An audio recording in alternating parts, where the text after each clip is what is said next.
Hello, j'espère que tu vas bien, c'est WordPress Sensei et aujourd'hui on se retrouve pour une nouvelle vidéo où on va voir ensemble comment créer un maillage interne sur un site WordPress.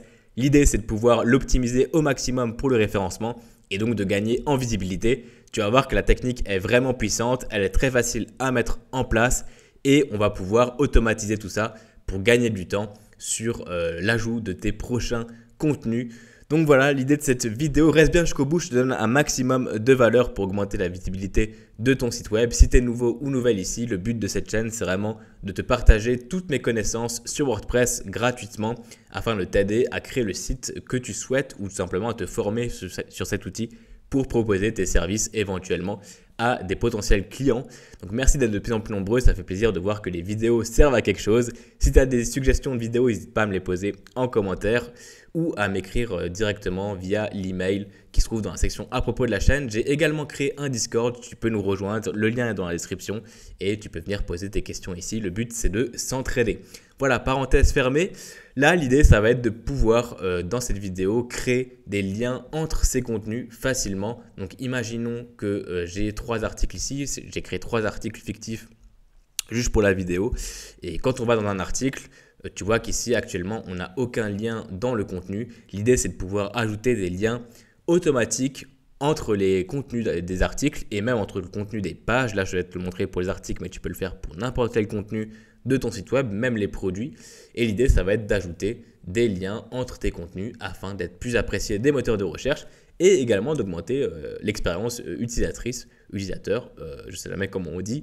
Mais bref, l'idée, c'est d'améliorer l'UX design et le référencement, tout ça très facilement avec un plugin. Donc voilà, pour rappel, qu'est-ce que le maillage interne? Tu peux utiliser ChatGPT quand tu as un doute, quand tu as besoin de questions, ça marche très très bien. Là, tu vois, j'ai juste envoyé parle-moi du maillage interne pour le SEO, ça fait un bon récapitulatif. Donc, on va voir ça très rapidement. L'importance du maillage interne pour le SEO, c'est évidemment que ça va améliorer du coup ton indexation. Donc, les moteurs de recherche vont mieux comprendre la structure de ton site web et donc le favoriser pour sa visibilité. Et ça va permettre également de transférer de l'autorité entre tes pages, c'est-à-dire que quand un robot navigue ton site web et clique sur un lien, il va tout simplement renvoyer du jus vers ce lien-là. Un robot ou tout simplement les utilisateurs qui utilisent les liens de ton site web. Et donc, ça permet de transférer de l'autorité et donc de gagner en visibilité. Ça augmente également l'expérience utilisateur, comme je te le disais tout à l'heure. Et donc, on a plusieurs stratégies de maillage interne. La meilleure, c'est celle que je vais te montrer dans cette vidéo. Donc, je t'invite à la suivre. Il faut éviter évidemment de mettre trop de liens dans ces contenus parce que ça pollue plus qu'autre chose et ça risque de te pénaliser pour ta visibilité. Attention aux liens brisés, évidemment, pas de lien en 404. Avec le plugin qu'on utilise, tu vas voir qu'il n'y a pas de souci, on n'aura pas de problème de lien de 404. Ça, c'est vraiment pratique aussi.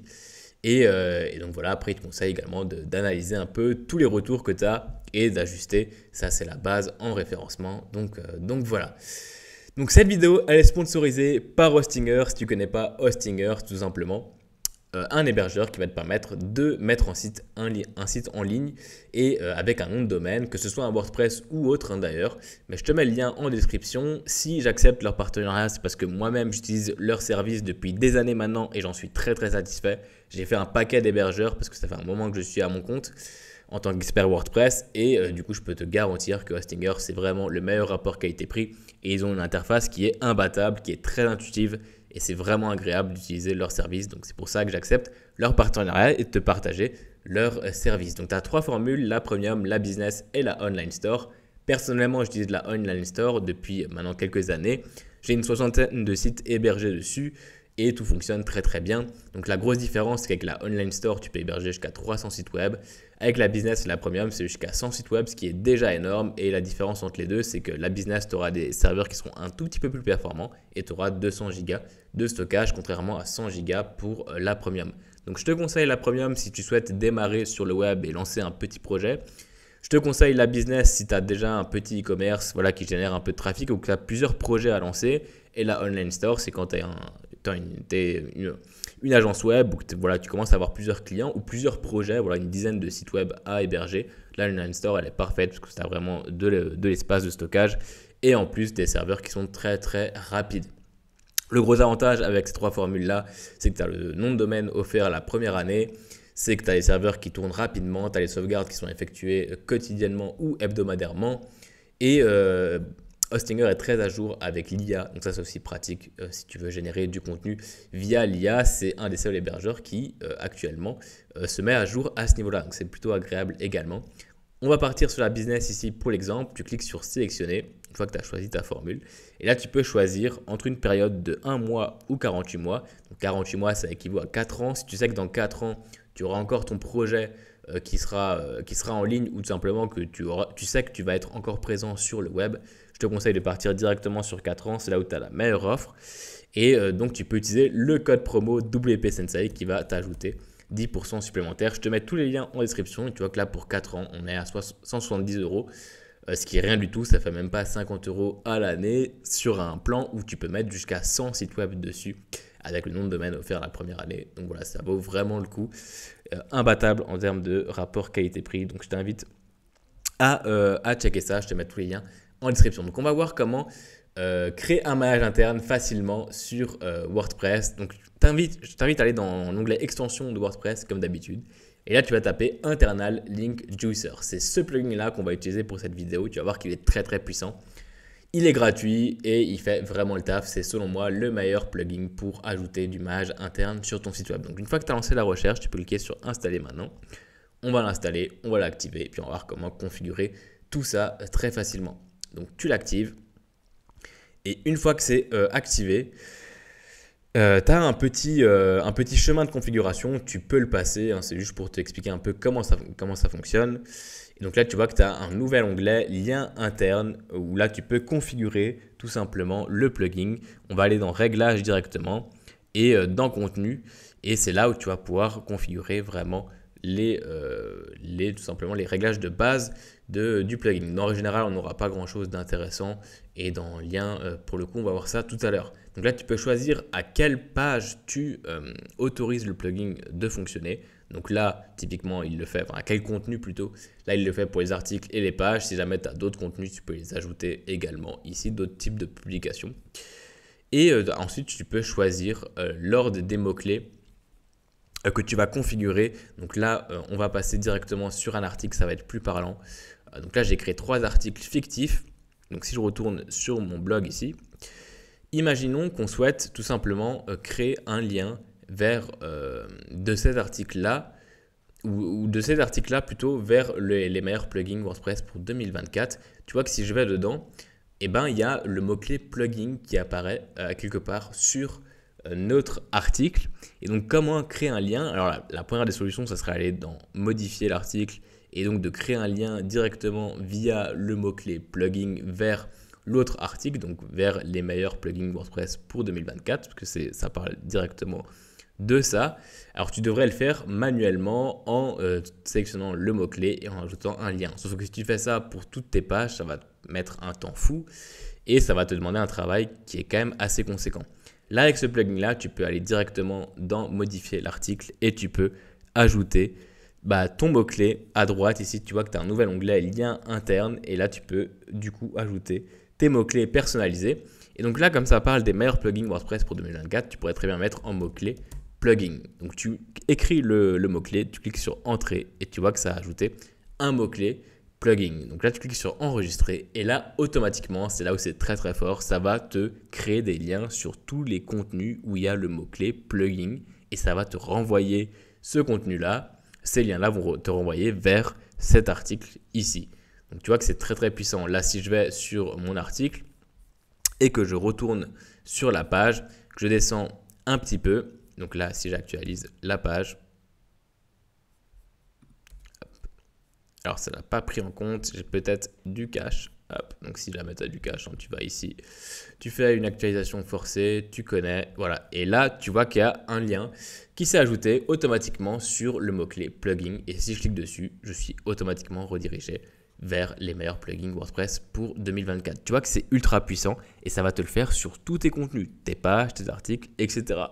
Donc ça prend vraiment 2 secondes, c'est dès que tu écris un article, tu penses à mettre des mots-clés, tu peux en mettre plusieurs et automatiquement ça va te faire un maillage interne sur tous tes contenus. Et ce qui est très très fort, c'est que voilà, c'est très rapide à configurer et ça te le fait sur tous tes contenus. Donc c'est hyper intéressant. Et si je retourne dans les réglages ici du contenu, tu comprendras mieux cette option-là qui va te permettre de choisir l'ordre des mots-clés configurés lors de la création de liens. Est-ce qu'il prend le premier mot-clé configuré en premier? Est-ce qu'il prend le plus grand nombre de mots-clés liés en premier ou le plus petit nombre ou celui avec le plus de caractères ou le moins de caractères? Donc là, c'est toi qui vois en fonction du nombre maximum de liens par article. Ici, tu peux configurer vraiment le nombre maximum de liens que tu autorises par article. De base, c'est 0, ça veut dire que c'est en illimité. Je te conseille de laisser 0. Et ensuite, tu as la fréquence maximale de la mise en relation de l'article avec un autre. Là, de base, c'est 1. Je te conseille d'augmenter à 2, voire 3 pour quand même ajouter plus de liens plutôt que de laisser un lien maximum pour un article. Donc là, tu peux laisser 2. Et pour l'ordre de mots-clés configurés et de l'ordre de la création de liens, ça c'est toi qui vois vraiment. Moi, je te conseille de configurer ou le premier, comme ça tu choisis vraiment celui que tu configures, celui que tu priorises, ou alors le plus grand nombre de mots en fonction de ta page. Si voilà, tu as beaucoup de fois le même mot-clé qui ressort, ça peut être intéressant également de configurer cette option-là. C'est à toi de voir. Moi, en général, j'utilise plutôt le premier mot-clé pour éviter de trop spammer, d'avoir trop de liens sur notre page, même si tu peux le gérer après derrière avec les options que tu vois ici. Ensuite, tu peux choisir si les liens sont sensibles à la casse ou non. Et là, tu as une option qui permet de lier aussi souvent que possible, mais ça détruit en fait les réglages que tu mets au-dessus. Donc, je te conseille de la laisser décocher. Et ensuite, automatiquement, il exclut les zones HTML des liens ici de gros titres, donc de H1 à H6. Je te conseille de le laisser comme ça évite d'avoir des liens dans tes balises titres, ce qui n'est pas forcément très recommandé en SEO. Ça peut être pas mal dans certaines situations, mais dans la plupart des cas, ce n'est pas conseillé. Donc automatiquement, c'est bien configuré. Ensuite, dans l'onglet liens, ici, tu vas pouvoir paramétrer le modèle de tes liens. Donc là, tu vois qu'il y a un href avec l'URL de la page et l'encre qui est le mot-clé que tu auras choisi dans tes contenus. C'est parfait comme ça, je te conseille de laisser comme ça. Maintenant, tu pourrais très bien ajouter un target blanc pour ouvrir le lien dans un nouvel onglet. C'est aussi régulièrement fait, ça dépend de ta technique de main interne. Personnellement, je préfère laisser ça tel quel. Comme ça, tu as les liens qui s'ouvrent dans le même onglet et finalement, c'est pas mal pour le SEO. Après, tu as une option nofollow si tu vas ajouter une balise, un attribut nofollow sur tes liens. Ça, c'est non recommandé. En fait, les robots ne vont pas suivre tes liens et il n'y aura pas du SEO qui va être transféré entre tes liens. Et donc, ton manage interne, il ne sert plus à grand chose. Donc, je te conseille de laisser cette option décochée. Voilà pour les réglages du plugin. Et donc, cette option-là de lien interne, tu vas la retrouver évidemment partout où tu auras configuré. Donc, dans tous les types de publications où tu auras configuré le plugin. Donc là, si je vais sur une page, tu vois qu'on a exactement la même option.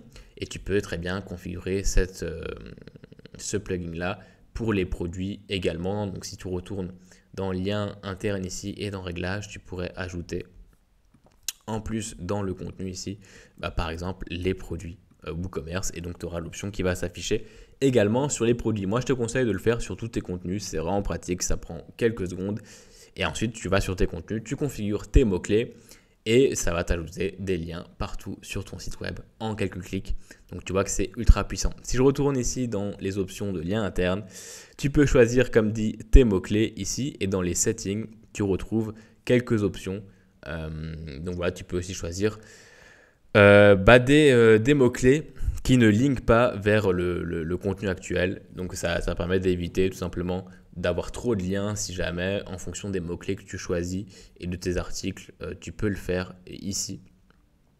Et tu peux aussi évidemment enlever cette page-là pour éviter de l'avoir dans ton manage interne. Donc voilà un peu pour les options que tu retrouves dans ce plugin-là. Je te conseille vraiment de l'installer, peu importe ton projet, sur tous tes sites web, de le configurer et d'ajouter à chaque fois des mots-clés pour tous les contenus que tu écris. Ça va te booster le SEO très facilement en quelques clics. Attention à ne pas spammer comme ChatGPT le recommande, à ne pas mettre trop de liens sur tes contenus. Ça peut aller très très vite avec ce plugin-là en fonction des mots-clés que tu utilises. Donc attention, évite d'avoir trop de liens. Mais si tu configures bien le plugin et que tu limites les liens à un certain seuil et que tu utilises les bons mots-clés, ça ira. Tu n'auras que quelques liens par article et ça fera le job, quoi. Mais attention tout de même. Donc voilà, j'espère que cette vidéo t'aura servi. N'hésite pas à la partager si tu penses qu'elle peut aider des gens à booster le SEO de leur site web et donc gagner en visibilité. Si tu as des questions, n'hésite pas à me les poser en commentaire. Merci à Hostinger de sponsoriser cette vidéo. Tu as tous les liens en description. Merci d'être de plus en plus nombreux sur cette chaîne YouTube. Et n'hésite pas à rejoindre le Discord également si tu as des questions. Ce sera avec plaisir de te répondre ici et d'échanger avec toi. Voilà, je te souhaite une très bonne journée, une très bonne soirée en fonction de l'heure à laquelle tu as regardé cette vidéo. Puis moi, je te dis à très bientôt pour un prochain tutoriel sur WordPress. Bye bye.